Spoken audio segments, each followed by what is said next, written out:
একটি বিলাসবহুল বিশাল ডাইনিং হলের চারপাশটা এখন শ্মশানের মতো নিস্তব্ধ।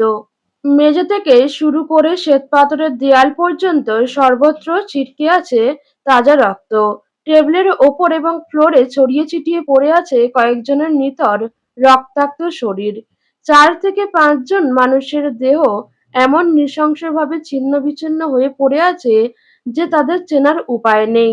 ঘরের বাতাস ভারী হয়ে আছে কাঁচা রক্তের তীব্র কটু গন্ধে। আরবানের পুরো শরীর জুড়ে তখন রক্তের ছোপ ছোপ দাগ। তার হাতের ধারালো অস্ত্রটা থেকে ফোঁটা ফোঁটা রক্ত গড়িয়ে মেঝেতে পড়ছে। তার ঠিক সামনেই স্তম্ভিত হয়ে দাঁড়িয়ে আছেন এলিনা চৌধুরী। তার সমস্ত অবয়ব জুড়ে এক জমাটবদ্ধ শীতলতা। এলিনা চৌধুরী একবার নিজের রক্তমাখা কাঁপতে থাকা হাতের দিকে তাকাচ্ছেন, তো পরক্ষণেই আবার সামনে পড়ে থাকা সেই বিশেষ মৃত নিথর দেহটার দিকে শূন্য দৃষ্টিতে চোখ রাখছেন। তার চোখ ফেটে নোনা অশ্রু নেমে আসলেও তিনি এক পা এগিয়ে গিয়ে সেই লাশ নামক নিথর শরীরটাকে ছুঁয়েও দেখলেন না। এক অদ্ভুত চাতুর্য আর রহস্যময় নীরবতা গ্রাস করছে তাকে। কিন্তু এই বীভৎসতা, এই চরম মনস্তাত্ত্বিক ধ্বংসযজ্ঞের সূচনা হয়েছিল ঠিক কয়েক ঘন্টা আগে। হাসপাতালের ওটির বাইরে তখন দীর্ঘ 1 সপ্তাহের মতো থমথমে এক নীরবতা বিরাজ করছে। আরবান এখন সম্পূর্ণ নিষ্ক্রিয়, পাথর হয়ে বসে আছে। তার চোখ দিয়ে এখন আর এক ফোঁটাও পানি পড়ছে না, কিংবা সে কোনো এক প্রকার আহাজারিও করছে না। তার ভেতরে তীব্র উন্মাদনা আর কান্না যেন কোনো এক গভীর অন্ধকার মনস্তাত্ত্বিক স্তরে গিয়ে জমাট বেঁধে গেছে। একদিকে তার স্ত্রী আয়াত জীবন মৃত্যুর লড়াই চলছে, আর অন্যদিকে তার 1 মাসের কলিজার টুকরা আয়রা।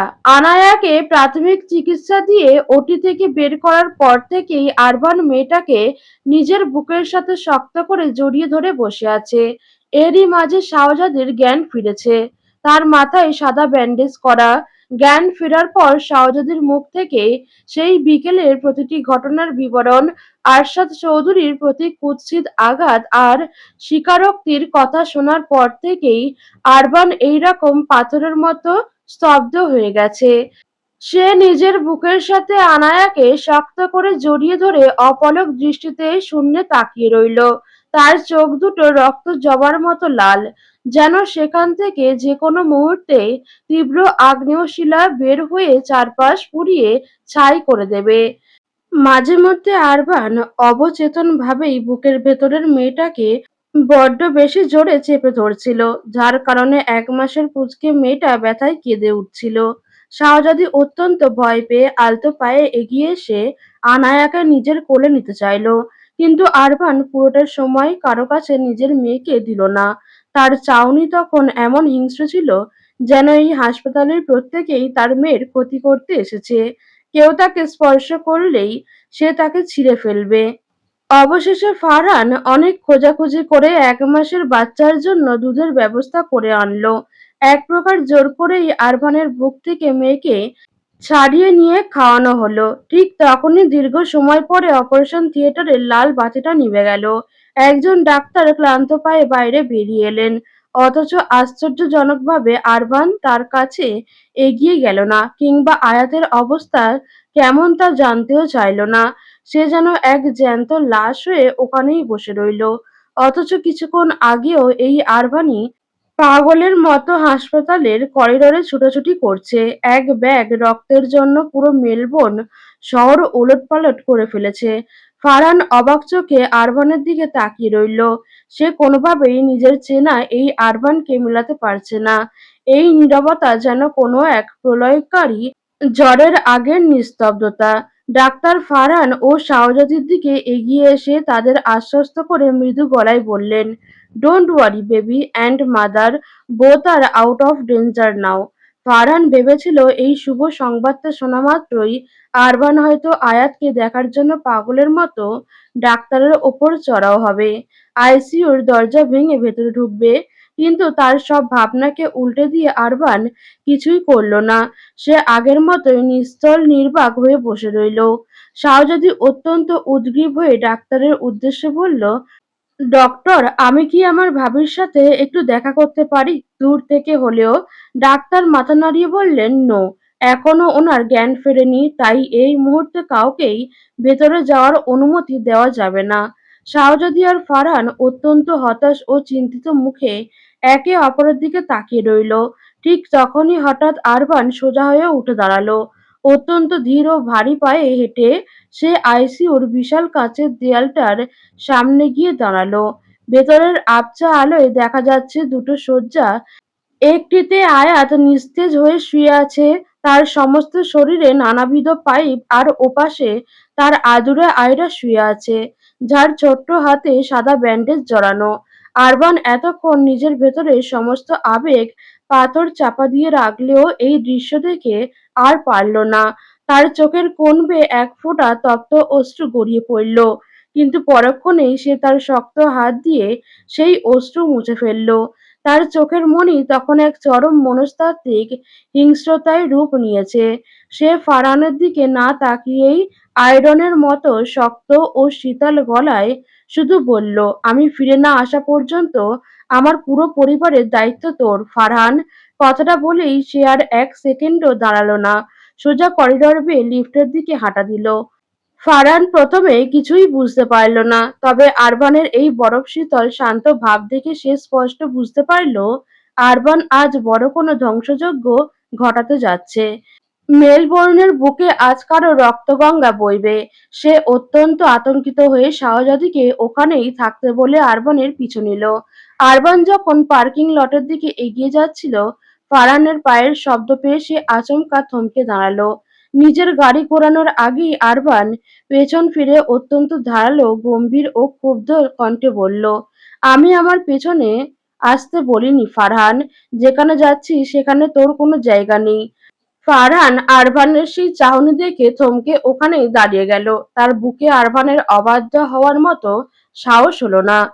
কিন্তু আরভান নিজের গাড়িতে উঠে এক প্রচণ্ড গতিতে স্পিড বাড়িয়ে হসপিটালের সীমানা পার হয়ে গেল। তার এই যাত্রার পেছনে যেন কোনো এক আদিম এবং পূর্ব পরিকল্পিত আসক্তি কাজ করতে শুরু করেছে, যা আজ কোনো এক চরম রক্তের তৃষ্ণা মিটিয়েই শান্ত হবে। শহরের এক প্রান্তে অবস্থিত বিশাল সুরম্য এক বিলাসবহুল ভিলা। চারিদিকের নিস্তব্ধতাকে বুড়ো আঙুল দেখিয়ে সেই ভিলার ভেতরে তখন চলছে এক পৈশাচিক উৎসবের আমেজ। আরশাদ চৌধুরী যেন খুশিতে একেবারে মদ হয়ে আছেন। একের পর এক মদের বোতল খালি হচ্ছে, আর তাকে ঘিরে নাচছে অর্ধনগ্ন পোশাকে থাকা কিছু অস্ট্রেলিয়ান বার ডান্সার নারী। আরশাদ চৌধুরীর ঠোঁটের কোণে এক কুৎসিত অহংকারী জয়ের হাসি। তিনি ভাবছেন এতদিনে তার পথের সব কাঁটা উপড়ে গেছে। তবে এই আমোদ প্রমোদের আড়ালে ভিলার চারপাশের নিরাপত্তা ছিল চোখে পড়ার মতো। কালো পোশাক পরিহিত বিশালদেহী এক ঝাঁক বাউন্সার আর পেশাদার পাহারাদার পুরো ভিলাটাকে অবরুদ্ধ করে রেখেছে। তাদের প্রত্যেকের হাতে অত্যাধুনিক লোডেড বন্দুক। আরশাদ চৌধুরী নিশ্চিতভাবেই জানেন যে আরভান আসবে। তার পজিটিভ উন্মাদ ছেলেটাকে। সে নিজের স্ত্রী আর সন্তানের এই অবস্থা দেখে রক্তপিপাসু হয়ে ছুটে আসবে। তা তিনি খুব ভালো করেই জানতেন। আর সেই জানাকে কেন্দ্র করেই তিনি আজ এই ভিলাকে এক দুর্ভেদ্য কসাইখানার রূপ দিয়ে আরভানের জন্য ফাঁদ পেতে রেখেছেন।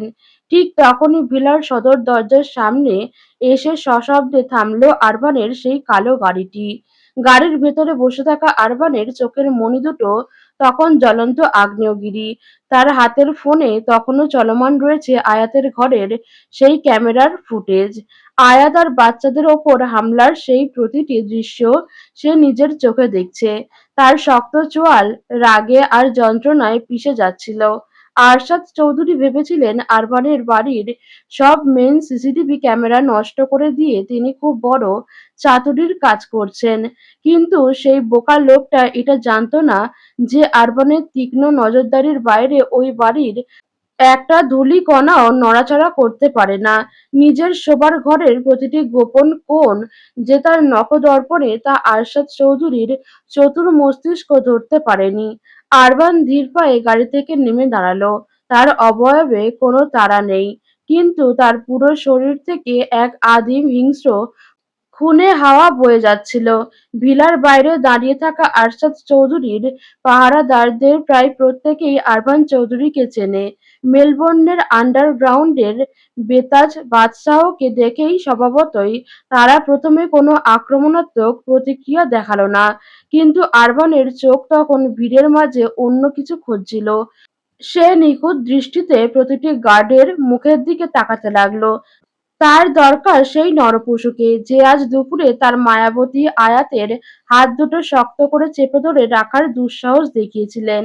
হঠাৎ করেই আরবানের চোখ গিয়ে পড়ল সেই লোকটার ওপর। ব্যাস, পর মুহূর্তেই কোনো সুযোগ না দিয়ে আরবান চিতার গতিতে লোকটার ওপর ঝাঁপিয়ে পড়ল। আকস্মিকভাবে লোকটা মাটিতে মুখ থুবড়ে পড়ে যেতেই আরবান তার বুট জুতো দিয়ে লোকটার পিঠে চেপে ধরল।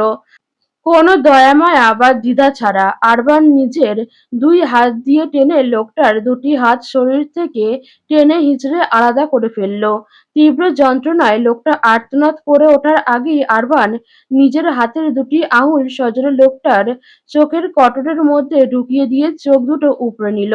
নিজের দলের একজনকে চোখের পলকে এভাবে জীবন্ত লাশ হয়ে যেতে দেখে বাকি সমস্ত গার্ডরা মুহূর্তের মধ্যে ভড়কে গেল। কিন্তু পরক্ষণেই আরশাদ চৌধুরীর কঠোর নির্দেশ মনে পড়তেই তার একযোগে আরমানের ওপর চড়াও হলো। উপর মহল থেকে তাদের স্পষ্ট আদেশ ছিল, আরমান যদি নিজে থেকে কিছু না করে তবে তাকে যেন ছোঁয়া না হয়, কিন্তু সে যদি কোনো প্রতিরোধ করে তবে তাকে যেন জ্যান্তও না ছাড়া হয়। তবে আরবান আজ একা আসেনি। তার ইশারার অপেক্ষায় থাকা আন্ডারগ্রাউন্ডের নিজস্ব লোকগুলো চারপাশ থেকে অতর্কিতে গুলি চালানো শুরু করল। মুহূর্তের মধ্যে পুরো ভিলার সামনে লাশের স্তূপ জমে গেল। সেই গোলাগুলির মাঝে আচমকা একটা তপ্ত বুলেট এসে বিঁধল আরবানের নিজের বাম বাহুতে। ফিনকি দিয়ে রক্ত ছুটে এসে তার গায়ের কালো শার্টটাকে ভিজিয়ে দিল। কিন্তু আরবানের মুখে কোনো যন্ত্রণার রেখা ফুটল না। সে এক হাত দিয়ে নিজের গায়ের শার্টটা খুলে অবলীলায় সেই ক্ষতস্থানে শক্ত করে বেঁধে নিল, যেন ওই বুলেটটা তার চামড়াও স্পর্শ করতে পারেনি। গুলির লড়াই শেষে চারিদিকে যখন নিস্তব্ধ, তখন আরবান সেই লাশের স্তূপের মাঝখান থেকে আধমরা হয়ে বেঁচে থাকা দুটো লোককে খুঁজে বের করল, যারা আজ দুপুরে তার আয়াতকে স্পর্শ করার ধৃষ্টতা দেখিয়েছিল। আরবান তাদের সেই অর্ধমৃত ক্ষতবিক্ষত শরীর দুটোকে কুকুরের মতো টেনে হিঁচড়ে নিয়ে ভিলার ২য় তলায় সেই বিলাসবহুল হলের দিকে এগোতে লাগলো। মেঝেময় রক্তের এক দীর্ঘ দাগ রেখে সে হলের দরজা লাথি মেরে খুলে ভেতরে ঢুকলো। আরবানের এমন আকস্মিক ও ভয়ঙ্কর আগমনে হলের ভেতরের ডান্সার নারীদের নাচ থমকে গেল। তারা আতঙ্কে চিৎকার করে পেছনে দেয়ালে গিয়ে সেধিয়ে গেল। সবার চোখ গিয়ে আটকালো দরজায় দাঁড়িয়ে থাকা পুরুষটার দিকে। আরবানের চোখের মণি দুটো তখন টকটকে লাল, রক্তপিপাসু। তার সারা শরীর জুড়ে শত্রুর রক্তের ছড়াছড়ি, আর তার নিজের হাতের ক্ষতস্থান থেকে তরল রক্ত শার্টের বাঁধন ভেদ করে মেঝেতে চুইয়ে পড়ছে। তাকে দেখতে অবিকল এক নরখাদক জল্লাদের মতো লাগছিল। আরবান মুখে কোনো কথা বলল না। সে অত্যন্ত শান্ত ও নিস্তব্ধ ভঙ্গিতে সেই আধমরা লোক দুটোকে সোজা আরশাদ চৌধুরীর পায়ের সামনে এনে ছুঁড়ে ফেলল। তারপর নিজের কোমর থেকে চকচকে ভারী একটা কুঠার বের করল। আরশাদ চৌধুরী স্তম্ভিত চোখের সামনেই আরবান সেই ফ্লোরে হাঁটু গেড়ে বসল। কোনোরকম বিকার ছাড়া শীতল মাথায় সে কুঠার দিয়ে সেই জীবন্ত লোক দুটোর হাত পা গুলোকে শরীর থেকে কুচি কুচি করে কাটতে শুরু করলো। তাদের হাতের আঙুলগুলো সহ পুরো হাতটা সে মাংসের টুকরের মতো কেটে আলাদা করে দিল এবং এক কোপে তাদের বুজে আসা চোখ দুটো উপড়ে নিল। পুরোটা সময় জুড়ে সেই হলের ভেতরের লোক দুটোর বুকফাটা পৈশাচিক আর্তনাদ বাতাসে প্রতিধ্বনিত হতে লাগলো। সেই বীভৎস দৃশ্য দেখে ডান্সার নারীরাও ভয়ে আতঙ্কে চিৎকার করে হলরুম থেকে যে যেদিকে পারল পালাতে শুরু করলো। সেই আওয়াজ পেয়ে বাইরে থেকে আরশাদ চৌধুরী আরো কয়েকজন বিশ্বস্ত বডিগার্ড অস্ত্র উঁচিয়ে হলের ভেতরে ঢুকতে চাইল, কিন্তু আরবান তাদের দিকে না তাকিয়েই নিজের কোমরে গোজা পিস্তল বের করে পেছনে অন্ধের মতো গুলি ছুড়ল। নিখুঁত লক্ষ্যে সেই বডিগার্ডের কপাল ফুটো হয়ে গেল। রক্তের স্রোত ধুয়ে দিল হলের দামি কার্পেট। কিন্তু এই পুরোটা সময় আরশাদ চৌধুরী নিজের সোফায় জমে পাথর হয়ে বসে রইলেন। আরবান শক্তমুখে এক দৃষ্টিতে তার বাবার চোখের দিকে তাকিয়ে থেকে এই পুরো হত্যাকাণ্ডটি সম্পূর্ণ করল। তার চোখে কোনো অনুশোচনা নেই, আছে শুধু এক গম্ভীর মনস্তাত্ত্বিক শূন্যতা। হত্যাকাণ্ড শেষ করে আরবান রক্তের অববাহিকা থেকে ধীর পায়ে উঠে দাঁড়ালো। সে আরশাদ চৌধুরীর মুখোমুখি এসে দাঁড়িয়ে নিজের শার্টের বাম বাহুর বাঁধনটা এক ঝটকায় খুলে ফেলল। নিজের তাজা রক্তে ভেজা সেই ক্ষতটা আরশাদ চৌধুরী চোখের সামনে মেলে ধরে ইশারায় অত্যন্ত শান্ত কিন্তু ধারালো কণ্ঠে বলল, আপনার রক্ত মিস্টার চৌধুরী, ভালো করে তাকিয়ে দেখুন আপনার অহংকারের রক্ত আজ কতটা অবহেলিত, কতটা জঘন্য ও নোংরা নর্দমার সাথে মিশে একাকার হয়ে যাচ্ছে। আরবান তার পাথুরে মুখাবয়ব নিয়ে আরো এক ধাপ এগিয়ে এলো। আমার সন্তানকে কেন মারলেন মিস্টার চৌধুরী? সে আপনার ঠিক কোন সাম্রাজ্যটা ভাগ করে নিয়েছিল বলবেন কি? আরশাদ চৌধুরী মনে মনে নিজের ছেলের এই আদিম সাইকোপ্যাথিক রূপ দেখে ভেতরে ভেতরে চরম আতঙ্কিত হয়ে পড়েছিলেন। তার মেরুদণ্ড বেয়ে ভয়ের এক শীতল স্রোত বয়ে যাচ্ছিল। কিন্তু নিজের দীর্ঘদিনের অহংকার এবং গাম্ভীর্য ধরে রাখার আপ্রাণ চেষ্টা করে তিনি কঠিন গলায় বললেন, ওরা আমাদের অনেক বড় ক্ষতি করেছিল আরভান। ওই মেয়ের মাও তো অতীতে আমার অনেক বড় ক্ষতি করেছিল। আর এই মেয়েও তোর মাথায় কাঁঠাল ভেঙে খাচ্ছিল।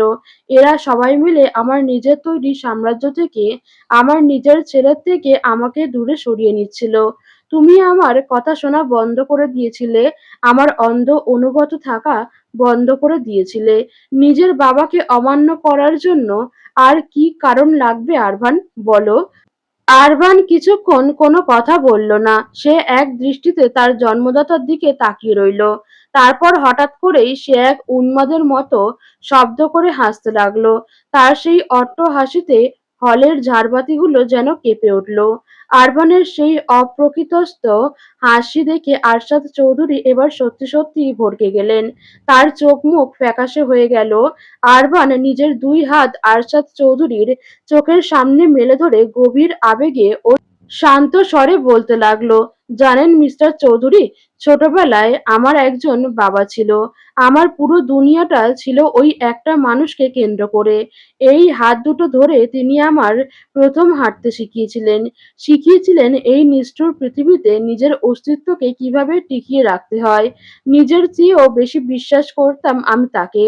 তিনি উঠতে বললে উঠতাম, বসতে বললে বসতাম। তিনি নিজের হাতের পুতুলের মতো আমাকে নাচাতেন। আর আমিও এক পরম ভক্তের মতো নাচতাম। একদিন তিনি আমাকে একটা ল্যাবরেটরিতে নিয়ে গেলেন। আমাকে বললেন, আমি তার রক্তের মর্যাদা রাখতে পারি কিনা আজ তার পরীক্ষা হবে। আদৌ আমি তার সন্তান নাকি অন্য কারো। আমি তো তখন এক অবুঝ বোকা বালক। আমি বুঝিনি যে তিনি আমার মায়ের চরিত্রের দিকে আঙুল তুলছিলেন। আমি তখন নিজেকে আমার বাবার যোগ্য সন্তান প্রমাণ করতে মরিয়া হয়ে বুক ফুলিয়ে সেই বিষাক্ত ড্রাগের ইনজেকশন নিজের শরীরে নিয়ে নিলাম। আরবানের গলার স্বর এবার কিছুটা ভারী হয়ে এলো। চোখের কোণে এক ফোঁটা অশ্রু টলমল করে উঠল। ড্রাগটা শরীরে ঢুকতেই আমি যন্ত্রণায় চিৎকার করেছিলাম। ফ্লোরে শুয়ে ছটফট করছিলাম। অথচ আমার পাশে দাঁড়িয়ে আমার বাবা নামক সেই লোকটা শুধু দাঁড়িয়ে দাঁড়িয়ে তামাশা দেখছিল। আমাকে একটু ছুঁয়ে সান্ত্বনা দিতেও এগিয়ে আসেনি। আমি জ্ঞান হারালাম। এরপর থেকে আমার ওপর সেই ড্রাগের ডোজ দিন দিন বাড়াতে লাগলো। কারণ আমাকে শক্তিশালী হতে হবে, বাবার যোগ্য হতে হবে।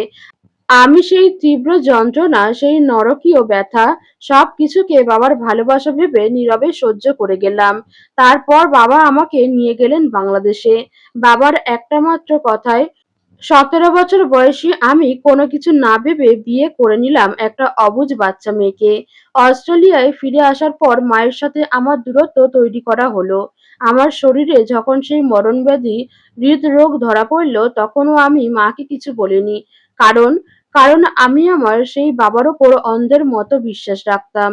তিনি যে আমার পুরো পৃথিবী ছিলেন। এরপর ধীরে ধীরে মায়ের সাথে আমার সম্পর্কের তিল তিল করে অবনতি ঘটানো হলো। আর বাবা আপনি আমার হৃদরোগের কথা জানার পরেও নিজের স্বার্থে আমার শরীরে বিভিন্ন ক্ষতিকারক ড্রাগের ডোজ পুশ করিয়ে গেলেন। ফলাফল, আমি এতটাই ড্রাগ অ্যাডিক্টেড হয়ে গেলাম যে আমাকে নিজের ঘর ছেড়ে রিহ্যাব সেন্টারে গিয়ে বছরের পর বছর কাটাতে হলো। ছাড়তে হলো আমার নিজের চেনা বাড়ি। আরভানের শ্বাস-প্রশ্বাস দ্রুত হতে লাগলো। তার চোখ দিয়ে এক ফোঁটা জল গাল বেয়ে রক্তের সাথে মিশে গেল।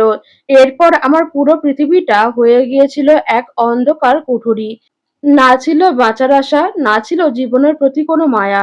কিন্তু সেই ঘন অন্ধকারে আমার জীবনে আলো হয়ে এলো একটা মেয়ে, আয়াত। সে হয়ে উঠল আমার সেই মৃত শরীরে প্রাণ ফেরানোর একমাত্র কারণ, আমার বেঁচে থাকার একমাত্র অবলম্বন। বাবার ওপর তখনও আমার এক অবাধ্য মায়ার জাল বোনা ছিল। অথচ আমার সেই বাবা, তিনি শুধু নিজের সন্তানকে নিজের যোগ্য বানাতে চাননি। তিনি তাকে কোনোদিন সন্তান হিসেবেই গণ্য করেননি। শুধু নিজের স্বার্থে, নিজের ক্ষমতার লোভে একটা দাবার ঘুঁটির মতো ব্যবহার করেছেন। এমনকি আমার মাকেও তিনি ভালোবেসে নয়, নিজের স্বার্থের জন্য ব্যবহার করেছিলেন। কি অদ্ভুত এই সংসার, কি অদ্ভুত এই পরিবার, তাই না মিস্টার চৌধুরী? যেখানে একজন লোক নিজের স্ত্রীর মর্যাদা দিতে পারল না নিজের সন্তানের বাবা হতে, সে শুধু হয়ে রইল একজন সাইকো প্রেমিক, একজন ক্ষমতালোভী অবৈধ ব্যবসায়ী। আরবান তার ভেতরে সমস্ত জমে থাকা শৈশবের স্মৃতিগুলো উগরে দিয়ে বলতে লাগলো, ছোটবেলায় আপনি আমার সবকিছু ছিলেন। মনে আছে, আপনার হাত ধরে আমি মাইলকে মাইল পথ হেঁটেছিলাম। আপনি জিজ্ঞেস করেছিলেন পা ব্যথা করছে আরভান? আমি তখন পায়ে প্রচন্ড তীব্র ব্যথা নিয়েও মিথ্যা বলেছিলাম, না বাবা, ব্যথা করছে না। কারণ আমি শুধু আপনার পাশে পাশে হাঁটতে চেয়েছিলাম, আপনার একটুখানি মনোযোগ পেতে চেয়েছিলাম। আপনি যখন আমাকে প্রথমবার সেই ল্যাবে নিয়ে গিয়েছিলেন, আমাকে বলেছিলেন এই একটা সাধারণ ইনজেকশন আপনার জীবন বদলে দেবে, আপনার জীবনে সুখ এনে দেবে। আমি আপনার সেই মুখের কথাকে সত্যি মেনে আপনাকে সুখী করতে নিজের জীবন বাজি রেখেছিলাম। আরবানের কণ্ঠস্বর এবার এক অদ্ভুত, শান্ত অথচ ভয়ঙ্কর রূপ নিল। যখন ওই ইনজেকশন আমার শরীরে প্রবেশ করত, আমার শরীরের প্রতিটি রক্তকণিকা যখন ফুটন্ত তেলের মতো টগবগ করে ফুটতো, আমি যন্ত্রণায় ছটফট করতাম, কাঁদতাম আর পরিশেষে জ্ঞান হারাতাম। আমি যখন বলতাম, বাবা, আমি আর এসব নিতে পারছি না, আপনি তখন আমাকে মৃত্যুর ভয় দেখিয়ে বলতেন, তাহলে আমি এই দুনিয়ায় বেশিদিন টিকবো না আরভান। আপনার মৃত্যুর ভয়, আপনার হারিয়ে যাওয়ার ভয় বুকে নিয়ে আমি সেই নরকীয় যন্ত্রণা দিনের পর দিন সহ্য করেছি। এমনকি মমকেও কিচ্ছুটি জানতে দেইনি। অথচ আপনি খুব ভালো করেই জানতেন মিস্টার চৌধুরী যে ড্রাগ আপনি আমার শরীরে পুশ করাচ্ছেন তা আমার হৃৎপিণ্ডের প্রাচীরকে তিলে তিলে পাতলা করে দিচ্ছে। ওটা যেকোনো দিন ফেটে আমি মারা যেতে পারতাম। শুধুমাত্র ক্ষমতা আর টাকার লোভে আপনি নিজের সন্তানকে তিলে তিলে খুন করছিলেন। আরশাদ চৌধুরী এতক্ষণ পর এক অদ্ভুত নিষ্ঠুর হাসি হাসলেন। সোফায় হেলান দিয়ে বললেন, এই দুনিয়ায় সম্পর্ক বলতে আদতে কিছু হয় না আরভান, সবটাই স্বার্থের খেলা। হ্যাঁ, তা তো ঠিকই। আরভানের ঠোঁটের কোণে এক মারাত্মক বাঁকা হাসি ফুটে উঠল। তা না হলে যে পুরুষ একটা সময় এক নারীকে ভালোবেসেছিল, তাকে নিজের করে না পেয়ে নিজে এবং নিজের ভাই মিলে সেই নারীর হাজবেন্ড সহ তাকে নৃশংসভাবে খুন করে দিল কিভাবে? আর সেটাকে একটা সাধারণ রোড অ্যাক্সিডেন্ট বলে পুরো দুনিয়ার সামনে চালিয়ে দিল। আরশাদ চৌধুরী এবার তীব্রভাবে চমকে উঠলেন। তার মুখের সমস্ত রক্তের আভাস এক নিমিষে উধাও হয়ে গেল। তিনি চট করে মুখ তুলে নিজের ছেলের চোখের দিকে তাকালেন। আরবানের ঠোঁটের সেই বাঁকা রহস্যময় হাসি যেন এক মুহূর্তে আরশাদ চৌধুরীর এতকাল লুকিয়ে রাখা সমস্ত অন্ধকার অতীতকে এক লহমায় টেনে বের করে এনেছে। ভয়ে আরশাদ চৌধুরীর গলার স্বর কিছুটা কেঁপে উঠল। তিনি তোতলাম করে জিজ্ঞেস করলেন, তু তুমি এসব জানলে কি করে? হুম, জেনে গেছি। আরবান বরফ শীতল কণ্ঠে জবাব দিল, সব জেনে গেছি। শুধু ওইটুকুই নয়, আমি ইহাও জেনে গেছি যে আপনি আপনার নিজের শ্বশুরকেও ঠান্ডা মাথায় খুন করিয়েছিলেন, আমার শ্রদ্ধেয় আব্বুজান। আরবানের মুখ থেকে এমন শান্ত ভঙ্গিতে প্রথমবার আব্বুজান ডাকটা শুনে আরশাদ চৌধুরীর মনে এক চরম অশনি সংকেত দানা বাঁধল। তিনি বুঝতে পারলেন এই শান্ত রূপটাই আরবানের সবচেয়ে ভয়ঙ্কর রূপ। আরবান কুঠারটা মাটিতে ফেলে দিয়ে আরশাদ চৌধুরীর একদম মুখোমুখি বসে বলল, এখন আপনার সাথে আমার কি করা উচিত বলুন তো? আপনারই তো রক্ত আমার শরীরে বইছে, তাই না? তাহলে বলুন একজন চৌধুরীর তার শত্রুর সাথে কি করা উচিত?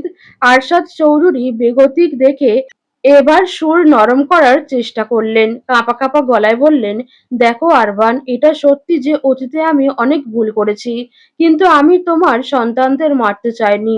ওটুকু হাত কাটায় কোনো বাচ্চার মৃত্যু হয় না আরবান, বিশ্বাস করো। আরবান এবার হা হা করে এক বিকট অট্টহাসি হেসে উঠল।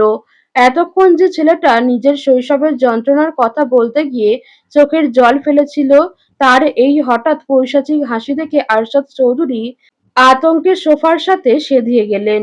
আরবান তার হাসি থামিয়ে এক সেকেন্ডের মধ্যে নিজের চোখ দুটোকে পশুর মতো হিংস্র করে আরশাদ চৌধুরীর কলারটা চেপে ধরে বলল, আমি কখন বললাম যে আপনি আমার সন্তানকে মেরে ফেলছেন? ওদের শরীরে যে আঘাত লেগেছে, ওদের কচি শরীর থেকে যে এক এক ফোঁটা তাজা রক্ত ঝরেছে, তার হিসেব কে দেবে? আপনি যদি একটা পরনারীর জিদ আর আকর্ষণের জন্য এতগুলো মানুষকে খুন করতে পারেন, তবে আমি আমার নিজের হালালকৃত স্ত্রী আর সন্তানদের গায়ে হাত তোলার জন্য আপনার সাথে কি করতে পারি তা আপনার এই নোংরা কল্পনারও বাইরে, মিস্টার চৌধুরী। মা মানে আরশাদ চৌধুরীর ঠোঁট দুটো ভয়ে কাঁপতে লাগলো।